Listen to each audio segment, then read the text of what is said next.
What is being billed as a huge achievement for security agencies. Dawood aide Abdul Karim Tunda has been arrested. He was behind as many as 40 cases of terror attacks and also faces other serious charges. Tunda has been arrested from the India-Nepal border. He was wanted in connection with a number of blasts starting from those in 1996.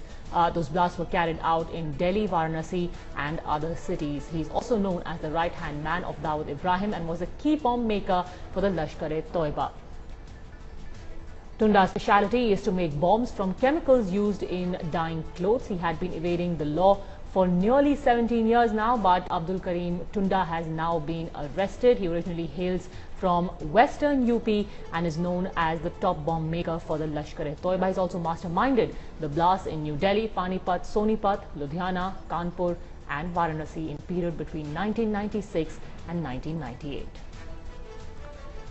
Headlines Today's associate editor Atir Khan is joining us on the phone line. He's been speaking to his sources within the Delhi police. Atir, give us more details about what happens to Tunda now. Well, Padmaja, Abdul Karim Tunda was a terror in 1996.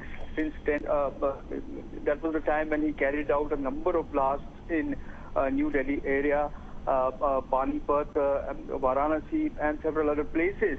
And he is on the most wanted list. There are some 21 cases in which he's wanted. It is a major achievement for the security agencies, including Delhi police, because it is known that he was earlier with these smaller groups, but then he graduated and then he joined the ranks of Lashkar, Jaish-e-Mohammed, and then he had links with Dawood Ibrahim also. So therefore now the security agencies are hopeful that they're going to interrogate him and they'll get a lot of details about the sleeper cells and other modules which are active. Also they will be able to understand the techniques which are being used. Earlier he was using crude bombs, but then now he is said to be an ace bomb maker, a highly sophisticated IEDs. He has skills to make those IEDs. Therefore, security agencies are very hopeful that they will get a lot of information about modules which are active. Soon, around noon time, Delhi Police Commissioner is going to brief more on the facts. Okay, Atir, just stay on with us because former Chief of the Intelligence Bureau, Arun Bhagat, is also with us on the phone line. Mr. Bhagat, now that Abdul Karim Tunda has been arrested, how important do you think this development is in trying to unravel the terror network that spans right across the subcontinent? Well, he is a very old operator and he belongs to Pilukia. And he also had some interests. He had a wife in Gujarat, second wife.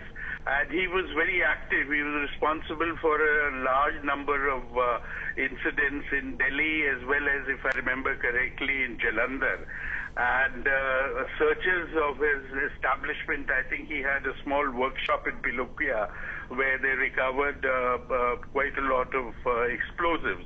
And I think from Delhi also, from one of his relatives' place it was. Then subsequently he went over to Kolkata, and from there he migrated to Bangladesh. So he has very good connections with the Tanzeems which are based in Pakistan and which are active in Kashmir as well as in India. So I think this is a very big achievement and a lot of intelligence will accrue hereafter. Thanks very much, Mr. Arun Bhagat, for joining us. Also for an expert view, we are joined by former Commissioner of the Delhi Police, Mr. T.R. Kakkar. Mr. Kakkar, how do you view this development of Abdul Karim Tunda being arrested at the India-Nepal border? It is I would say that it's a very good catch, and it has been after many, many years that you have really caught hold of a person who has been motivating and preparing a lot of modules for explosions in India. First time he came to notice was sometime in '97, and he had his hand in about 17 explosions in '97. I was the police commissioner that time, I remember, and I was just speaking to Mr. Bhagat, if I could make out his voice. He was the intelligence bureau chief in those days. And this man, we recovered a lot of stuff from Pilkhua, where he belongs to Pilkhua. Thereafter, he had gone away to Calcutta and Dhaka. His very close associate was arrested from Sadar Bazaar, and all the cases were worked out, those 17 cases. It is a very good catch. I must say that he should be able to give us a lot of information about various modules in this part of the country.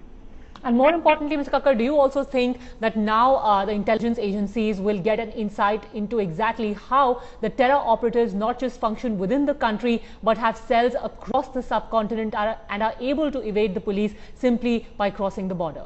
All of them have their permanent hideouts, I would say, or permanent sort of shelters, either in, this man had in Bangladesh, you know, and they are either in Bangladesh or in Pakistan.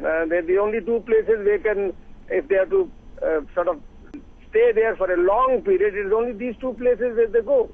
And then they come back, or they send their own people, trained people who cause damages here and go back again. And this is the process which is continued. But Tunda was really wanted for almost 2 decades now. And it's a good catch. All right, thanks very much, Mr. Tia Kakkar, for joining us on that story. I want to pose the final question to our associate editor, Atir Khan. Atir, has the Delhi police, in fact, your sources within the Delhi police, been able to tell you exactly how the operation to nab Abdul Karim Tunda was carried out? Well, you see, Padmaja, Abdul Karim Tunda is a very interesting catch. The reason being that he has managed to give slip to security forces a number of times, and there's been this mystery that he's been killed, he's alive. There's been that flip-flop. So now that the Central Intelligence Agencies were working on this for a long time, this is a major achievement, which, you know, it was a close coordination between the intelligence agencies and Delhi Police Special Cell, which helped nab him from Indo-Nepal border. But it's interesting to see, hear from the Delhi police as to what, how they can convince that it's the same person who has been evading arrest for a long time.